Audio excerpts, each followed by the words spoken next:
भर की ताजा अपडेट्स के साथ स्वागत है आप सभी का SCCN न्यूज के इस बुलेटिन में। आइए सबसे पहले नजर डालते हैं आज की सुर्खियों पर। जमशेदपुर से सटे कपाली में युवक का शव बरामद, हत्या की आशंका, क्षेत्र में फैली सनसनी। महापर्व छठ की तैयारियों को लेकर मंत्री बन्ना गुप्ता ने किया विभिन्न छठ घाटों का निरीक्षण, अधिकारियों को दिए आवश्यक दिशा निर्देश। नमस्कार। शारदीय नवरात्रि, दुर्गा पूजा, दिवाली, छठ के आगमन पर अब जमशेदपुर वासियों को मेरी शुभकामनाएं। ये तीनों त्यौहार आप लोग हर्षोल्लास और सुरक्षित रूप से मनाएं। धन्यवाद।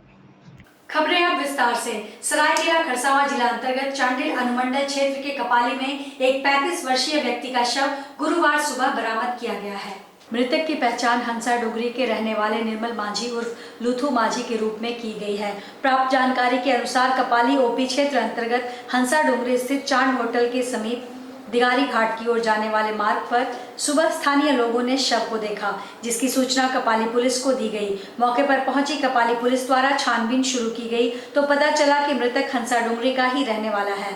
पुलिस अनुसंधान में पता चला है कि युवक नशे का आदी था। फिलहाल पुलिस द्वारा शव को कब्जे में लेकर पोस्टमार्टम के लिए भेज दिया गया है और आगे मामले को लेकर गंभीरता के साथ जांच पड़ताल शुरू की गई है। मृत व्यक्ति के शव पर कई गंभीर चोट के निशान हैं, जिससे कयास लगाया जा रहा है कि मारपीट कर उसकी हत्या की गई है। फिलहाल पुलिस द्वारा मौत के कारणों को स्पष्ट नहीं किया गया है। पुलिस द्वारा पोस्टमार्टम रिपोर्ट आने के बाद ही मामले के संबंध में जानकारी दी जाएगी। वहीं मृतक के चचेरे भाई ने बताया कि निर्मल माझी मजदूरी का काम करता था, वह नशे का आदी भी था। उन्होंने बताया कि बुधवार की शाम को वह घर से निकला था, लेकिन देर रात तक घर नहीं आया। गुरुवार को सुबह पुलिस के माध्यम से सूचना प्राप्त हुई कि निर्मल माझी उर्फ लूथू माझी का शव हंसा डोंगरी स्थित चांद होटल के पीछे से बरामद किया गया है। मृतक के भाई ने आशंका व्यक्त की है कि रात को खाने पीने के बाद इसके साथ आए हुए अज्ञात द्वारा मारपीट करने के उपरांत इसे पत्थर से कुचलकर उन्हीं लोगों द्वारा मौत के घाट उतारा गया है। घटना की जानकारी के बाद गांव में मातम पसर गया और इस तरह की घटना होने से ग्रामीणों में डर का माहौल है। ठीक है ना, हम लोग तो प्रशासन द्वारा सूचना मिला सुबह कि कोई यहाँ एक तो बॉडी गिरा हुआ है, तो हम लोग जाके देखे तो अपने एक चचेरा भाई है, कल वही नशा पानी किया है रात में और कोई इसका संगति मतलब पत्थर से छेद दिया है, मार मुर के फेंक दिया नदी किनारे। तो हम लोग वही प्रशासन उठा के थाना लाए, पोस्टमार्टम के लिए भेजी जा रही है। हम प्रशासन से ही गुहार लगाए हैं कि सर देखिए यहाँ प्रशासन का डर ख़त्म हो गया है, थोड़ा सा इसको डर बनाइए। कपाली एक ऐसा जगह बन गया है कि जहाँ आम आदमी को रहने लायक नहीं है और इस तरह का माहौल। ये भी सीधा सिंपल मजदूरी करने वाला लड़का ही था, शाम को खाना पीना इसका आदत था ही और लड़ झगड़े से कोई नहीं था किसी से। कुछ दिन पहले जेल गया था किसी का फ्रॉड केस में, वहाँ से छूट छाट के आए थे और आके अपना वही मजदूरी का सिलसिला चलिए रहा था और बीच में यही तो 10-15 दिन यहाँ रहे और कल उसका रात को घटना घट गई है। झारखंड के मंत्री बन्ना गुप्ता ने छठ को लेकर विभिन्न छठ घाटों का निरीक्षण किया एवं अधिकारियों को आवश्यक दिशा निर्देश दिए। आज स्वास्थ्य मंत्री सह जमशेदपुर पश्चिमी विधानसभा के विधायक बन्ना गुप्ता ने सोनारी दोमुहानी छठ घाट, कदमा सती घाट, कदमा नील सरोवर छठ घाट का निरीक्षण कर अधिकारियों को छठ घाटों को दुरुस्त करने, साफ सफाई कार्य, लाइटिंग, समतलीकरण, बैरिकेडिंग, प्रकाश व्यवस्था संबंधित कार्य, चेंजिंग रूम बनाने संबंधी कार्य, घाट तक आवागमन के लिए सुगम रास्ता बनाने, रास्तों की मरम्मत, पीने के पानी की व्यवस्था, डेंजर जोन को चिन्हित कर बचाव के लिए आवश्यक तैयारी, ब्लीचिंग पाउडर का छिड़काव संबंधित कार्यों की तैयारियों के लिए आवश्यक दिशा निर्देश दिया। इस अवसर पर पत्रकारों को संबोधित करते हुए उन्होंने कहा कि कुछ दिनों बाद महापर्व छठ आ रहा है। छठ पर्व में श्रद्धालुओं एवं छठ व्रतियों को कोई दिक्कत न हो, इसके लिए मैं स्वयं जिला प्रशासन के साथ समन्वय स्थापित कर डटा रहूंगा। जल्द ही जिला उपायुक्त के साथ बैठक कर तैयारियों की समीक्षा करूंगा। उन्होंने भरोसा दिलाया कि बिना किसी बाधा और कठिनाई के सभी छठ की तैयारी करें। उनका भाई और बेटा बन्ना गुप्ता के रहते कोई दिक्कत नहीं होगी। आज पहले से बहुत बेहतर और एक समतल और साफ़ सुथरा दिख रहा है, लेकिन अभी भी इसमें गुणवत्तापूर्वक सुधार की आवश्यकता है। चूँकि लोक आस्था का महापर्व हमारे बिल्कुल करीब है, तो हमने विशेष पदाधिकारी महोदय हैं, उनसे निवेदन किया है। हमारे सुनारी के इंस्पेक्टर साहब हैं, उन्हीं का ये क्षेत्र पड़ता है, तो सारे लोग मिलकर इसको काम करेंगे और काम करके इसको साफ़ सुथरा करते हुए सभी लोगों को यहाँ एक बराबर डिस्ट्रीब्यूशन कर देंगे, ताकि किसी को कोई बहुत बड़ी जगह नहीं, किसी को कोई छोटी जगह नहीं, सबके लिए एक सामान्य जो है 8x10 का एक जगह उनके लिए सुनिश्चित कर दी जाएगी, ताकि ज़्यादा से ज़्यादा लोग इस पवित्र पर्व को मना सकें। और इसमें जितने भी ये अभी जो थोड़ा बहुत आप गंदगी देख रहे हैं, इसको भी साफ़ सफाई करने का युद्ध स्तर पे काम चालू हो जाएगा। एक तो ये दुमनी का घाट है, दूसरा सती घाट है, तीसरा नील सरोवर है, फिर शास्त्री नगर का घाट है, फिर हमारे मानगो के कई एक घाट हैं, कुंवर बस्ती है, फिर वो सूर्य मंदिर है, हमारा गौड़ बस्ती के पास है। तो कई जगह ऐसे हमारे घाट हैं जहाँ पर अभी सफाई की ज़रूरत है। अभी मैं इधर कदमा में, सुनारी में 3-4 जगह देखूंगा, फिर मानगो भी मैंने अभी विशेष पदाधिकारी को बुलाया है, मानगो भी मैं जा रहा हूँ, तो मानगो भी देखूंगा। और जो आवश्यक दिशा निर्देश हैं वो हमने दिए हैं। हमने हमारे माननीय उपायुक्त महोदय को भी इस बात से उनको अवगत करा दिया है, और हमारे उपायुक्त भी बड़े संवेदनशील और बड़े अच्छे अफसर हमारे ज़िले में आए हैं। उपायुक्त हैं, एसएसपी साहब हैं, सभी प्रशासनिक अधिकारी, एसडीएम साहब हैं, डीडी साहब हैं, सब यंग टीम है और सबके मन में काम करने की तमन्ना है। आदित्यपुर स्थित एनआईटी जमशेदपुर में आगामी 4 नवंबर को 13वां दीक्षांत समारोह का आयोजन किया गया है, जिसमें संस्थान द्वारा बीटेक, एमटेक, एमएससी, एमसीए तथा पीएचडी के कुल 1400 छात्र छात्राओं को डिग्री प्रदान की जाएगी। कार्यक्रम में बतौर मुख्य अतिथि झारखंड के राज्यपाल सीपी राधाकृष्णन शामिल होंगे। गुरुवार को एनआईटी संस्थान के मुख्य भवन में आयोजित पत्रकार वार्ता में संस्थान के निदेशक डॉक्टर गौतम सूत्रधार ने जानकारी देते हुए बताया कि 663 छात्र छात्राओं को बीटेक डिग्री प्रदान की जाएगी, जबकि 42 को पीएचडी की डिग्री मिलेगी। इसके अलावा 152 एमटेक, 94 एमसीए, 84 एमएससी के छात्र छात्राओं को डिग्री प्रदान की जाएगी। संस्था 2 छात्रों को गोल्ड मेडल से सम्मानित करेगी, जिसमें मेटलर्जिकल के छात्र सायरी चैटर्जी तथा एमएससी फिजिक्स के छात्र मानिक भट्टाचार्य शामिल हैं। बीटेक के 7 छात्र को सिल्वर मेडल मिलेगा, जिसमें सृष्टि श्रावणी, समीक्षा मिश्रा, शुभम भट्टाचार्य शामिल हैं। पत्रकार वार्ता में रजिस्ट्रार नीतीश कुमार राय, सुनील भगत आदि मौजूद थे। नेशनल इंस्टीट्यूट ऑफ टेक्नोलॉजी में इस वर्ष 990 छात्रों का कैंपस सिलेक्शन हो चुका है, जिसमें सर्वाधिक 43 लाख के पैकेज पर 6 छात्रों को लॉक किया गया है। एनआईटी जमशेदपुर में भी 13th कन्वोकेशन अभी हो रहा है। 13th कन्वोकेशन वो 4 तारीख को होगा। उसमें जो प्रधान अतिथि होता है ना, मुख्य अतिथि, वो our honourable governor sir CP Radhakrishnan sir, honourable governor of Jharkhand.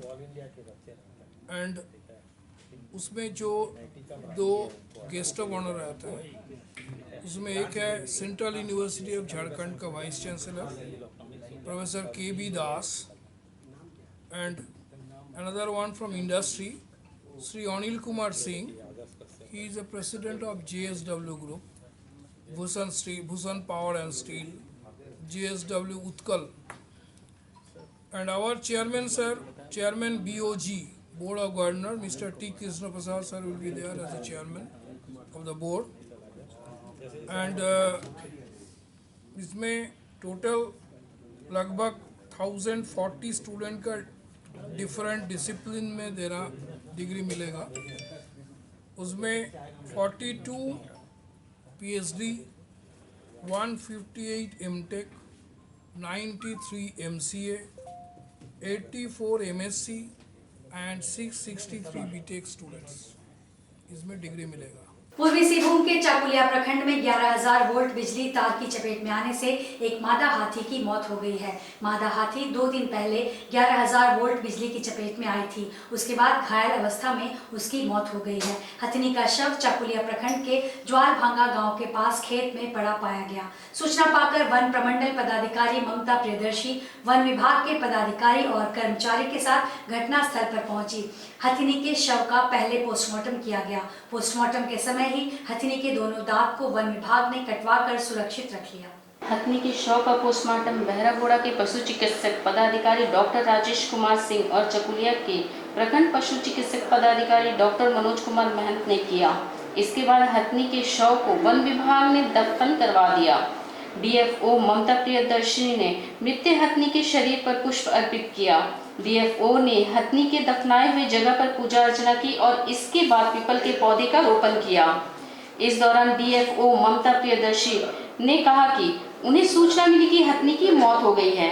यह भी जानकारी मिली कि हथिनी का 11,000 वोल्ट के तार उससे सट जाने के कारण स्पर्शघात हुआ था। पोस्टमार्टम रिपोर्ट के बाद ही मौत के कारण का स्पष्ट हो पाएगा। साथ ही उन्होंने यह भी कहा कि चकुलिया हाथियों से प्रभावित इलाका है।